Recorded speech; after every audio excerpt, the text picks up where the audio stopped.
स्वागत आप सबका मेरी MPNP सीरीज़ के सेकंड पार्ट में आने का।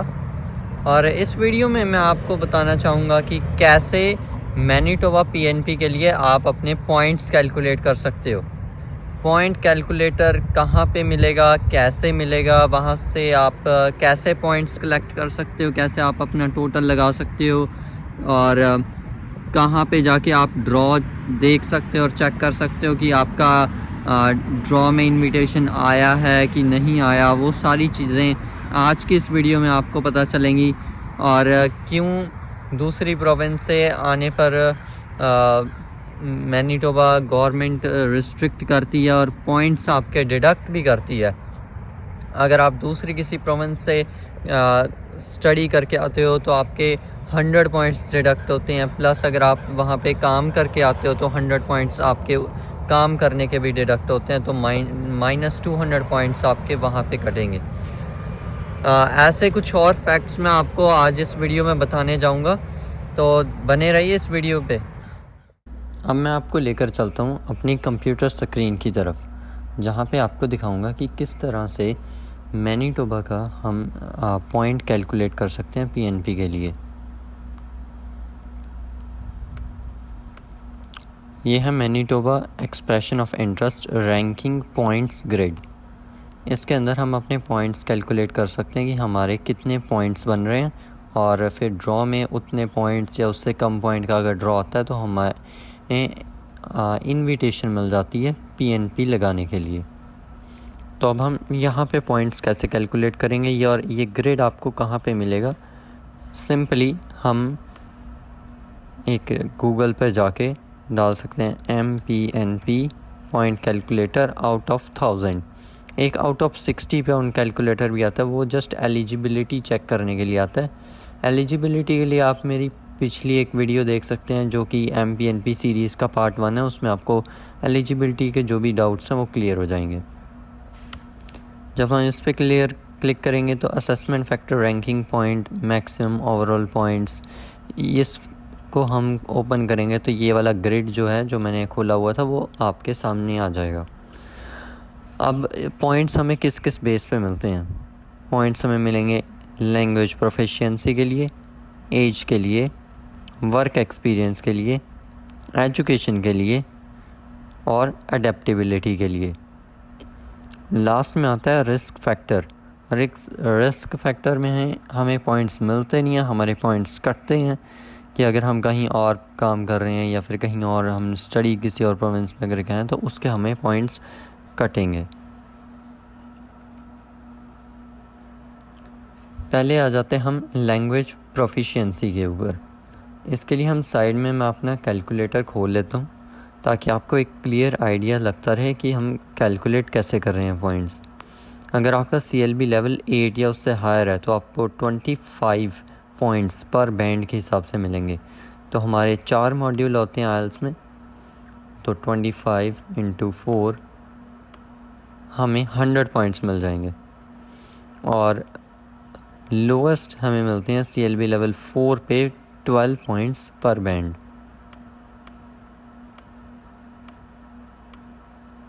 तो वो होते हैं हमारे 48।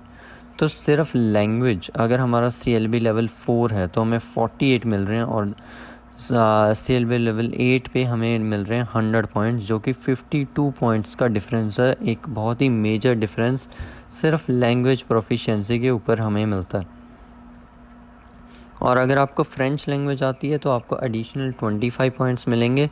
डजेंट मैटर आपका CLB लेवल क्या है, बट आपका CLB लेवल 5 या उससे हायर होना ही चाहिए।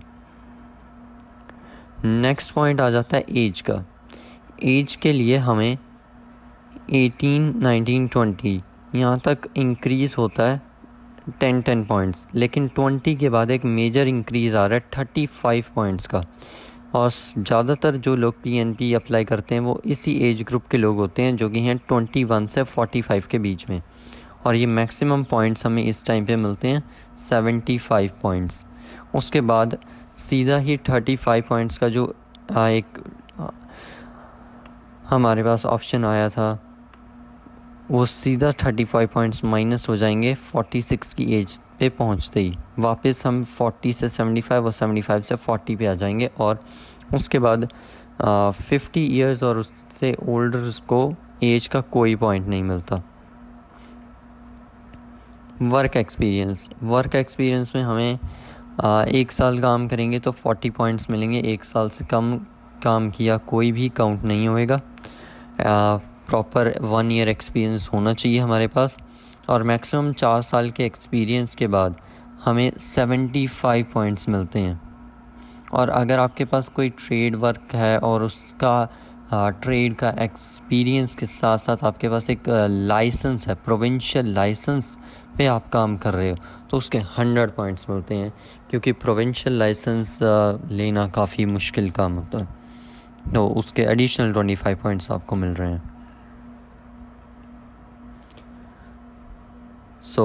अगर आपके पास 4 साल का एक्सपीरियंस है और उसके ऊपर आपके पास लाइसेंस भी है, तो आपके इन टोटल 175 पॉइंट्स बन जाते हैं। मैक्सिमम 175 पॉइंट्स हैं, लेकिन कई लोग ऐसा काम नहीं कर रहे होते, जैसे कि हम रेस्टोरेंट में या फिर कहीं स्टोर पे किसी पे काम कर रहे हैं, तो वहाँ पे हमें किसी लाइसेंस की ज़रूरत नहीं होती, तो ये 100 पॉइंट्स उन लोगों के लिए नहीं है।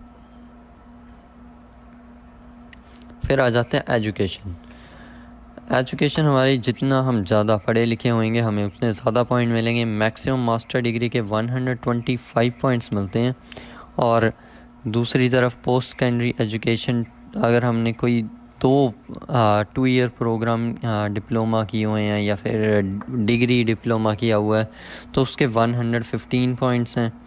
मेनली जो 2 ईयर पोस्ट सेकेंडरी प्रोग्राम होता है, जो नॉर्मली लोगों ने किया होता है, उसके 100 पॉइंट्स, या फिर 3 साल की या 4 साल की बैचलर डिग्री करी हुई है, उसके 110 पॉइंट्स मिलते हैं।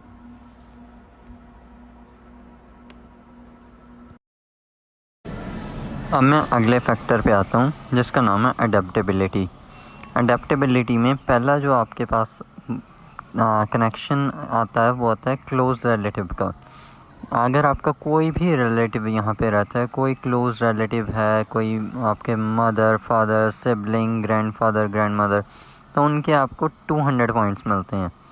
और अगर आपके पास कोई एक्सपीरियंस है मैनीटोबा का जो कि 6 मंथ्स या उससे ज़्यादा का होना चाहिए, तो उसके 100 पॉइंट्स।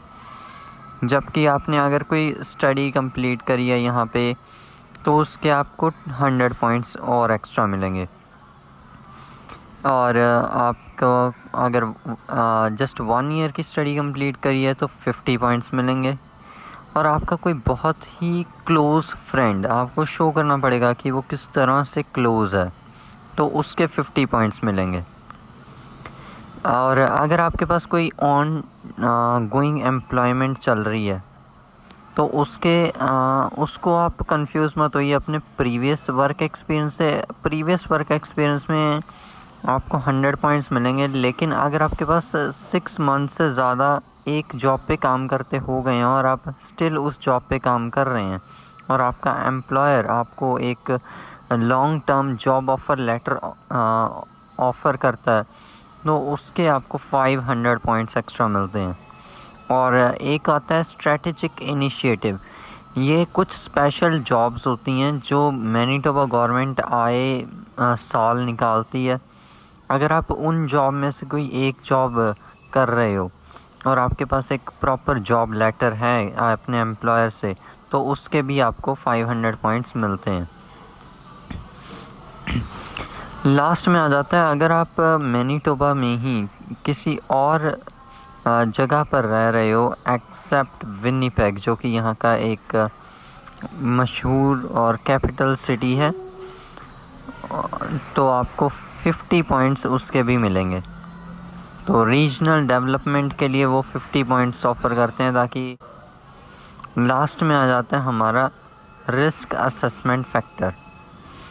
रिस्क असेसमेंट फैक्टर में जो आपका एक्सपीरियंस है, अगर आपने कहीं किसी और प्रोविंस में काम किया है तो उसके आपके 100 पॉइंट्स कटेंगे, और अगर आपने स्टडी करी है तो उसके भी आपके 100 पॉइंट्स और डिडक्ट होंगे। तो अगर आपने दोनों चीज़ें करी हैं तो -200 जो भी आपका अब तक का टोटल बना है।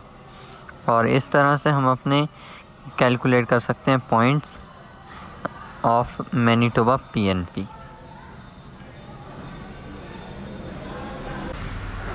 मैनीटोबा पीएनपी से जुड़ी और जानकारी के लिए मेरा चैनल सब्सक्राइब कीजिए, लाइक कीजिए इस वीडियो को, और अगली वीडियो में आपको ईओआई के बारे में और जानकारी मिलेगी कि कैसे हम अपनी expression of interest Manitoba government को सबमिट करवा सकते हैं और अपनी पीआर की एप्लीकेशन स्टार्ट कर सकते हैं।